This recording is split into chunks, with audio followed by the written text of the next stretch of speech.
घने जंगलों के बीचों बीच एक आम का पेड़ रहता था। वो बड़ा ही दुखी और परेशान रहता था। एक दिन झाड़ियों के बीच से उसे किसी के आने की आहट सुनाई दी। उसने देखा कि एक लकड़हारा अपने हाथ में नुकीली कुल्हाड़ी लिए उसी की तरफ आ रहा है। पेड़ ने लकड़हारे को आवाज लगाते हुए कहा, सुनो भाई, मुझे लगता है कि तुम्हें लकड़ियों की जरूरत है। तुम मुझे काट कर ले जा सकते हो। लकड़हारे ने शॉकिंग अंदाज में कहा, भाई, पहली बार कोई पेड़ मुझे खुद बोल रहा है कि मुझे काट लो। कितनी अजीब बात है। मैं तो लकड़ियों को काटने के इरादे से बिल्कुल नहीं आया था, और यह कुल्हाड़ी तो केवल जंगली जानवरों से बचाव के लिए है। पेड़ दोबारा बोला, प्लीज मुझे पूरी तरह काट कर खत्म कर दीजिए।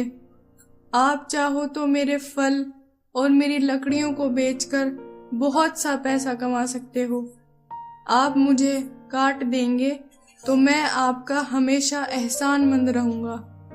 लकड़हारे ने कहा, अरे भाई, इतने बड़े और हरे भरे हो, और साथ ही तुम्हारे ऊपर बहुत मीठे मीठे आम लगे हैं।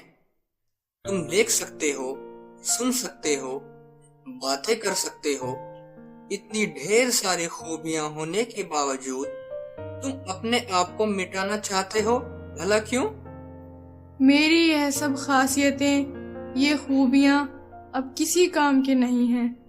मेरे आसपास बहुत से जंगली जानवर रहते हैं जो मेरी छांव में बैठकर ही शिकार करते हैं। शिकार करने के बाद जो मांस बच जाता है उसे गिद्ध खाने के लिए आ जाते हैं, जिसे देखकर कोई भी पक्षी मेरे ऊपर घोंसला नहीं बनाते हैं।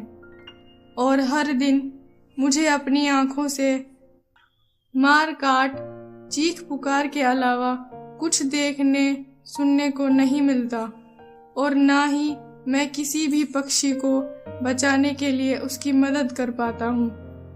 पेड़ तो बड़े रहमदिल होते हैं जो खुद धूप में जलकर दूसरों को छांव देते हैं, पर मैं अपने फर्ज और जिम्मेदारियों को पूरा नहीं कर पा रहा हूँ, इसलिए मुझे काट दीजिए। पेड़ की बातें सुनकर लकड़हारा बोला, अगर तुम्हारी यही ख्वाहिश है तो मैं तुम्हें काट देता हूँ। लकड़हारा फलों और लकड़ियों के लालच में पेड़ को काट देता है। वो लकड़ियों और फलों को बेच देता है, जिससे उसको ढेर सारे पैसे मिलते हैं।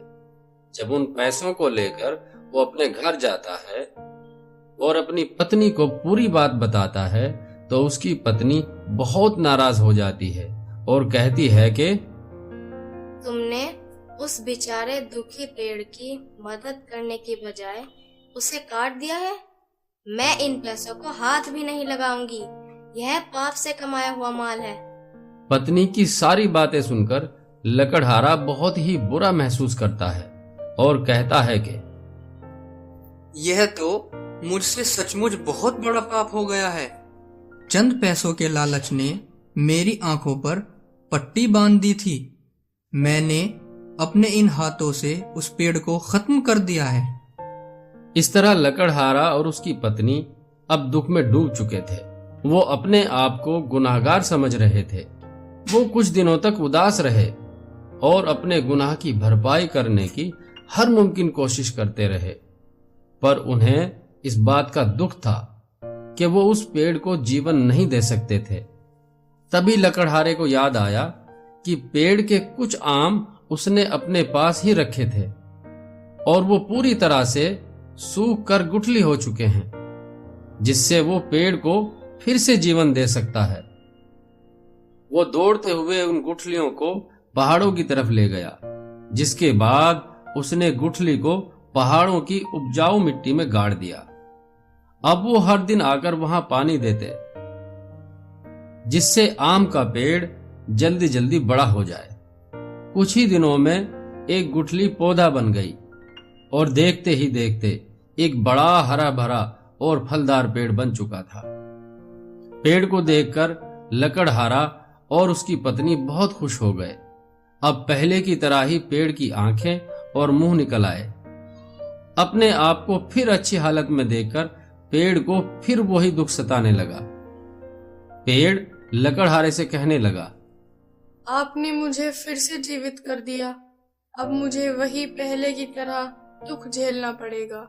ये सुनकर लकड़हारा कहने लगा, मैं तुम्हें पहाड़ों पर ले आया हूँ। अब यहाँ पर दूर दूर तक कोई जंगली जानवर नहीं है और यहाँ पर बहुत सारे पक्षी भी हैं जो हर पल तुम्हारे दोस्त बनकर तुम्हारे साथ रहेंगे। अब तुम्हें कोई दुख नहीं झेलना पड़ेगा।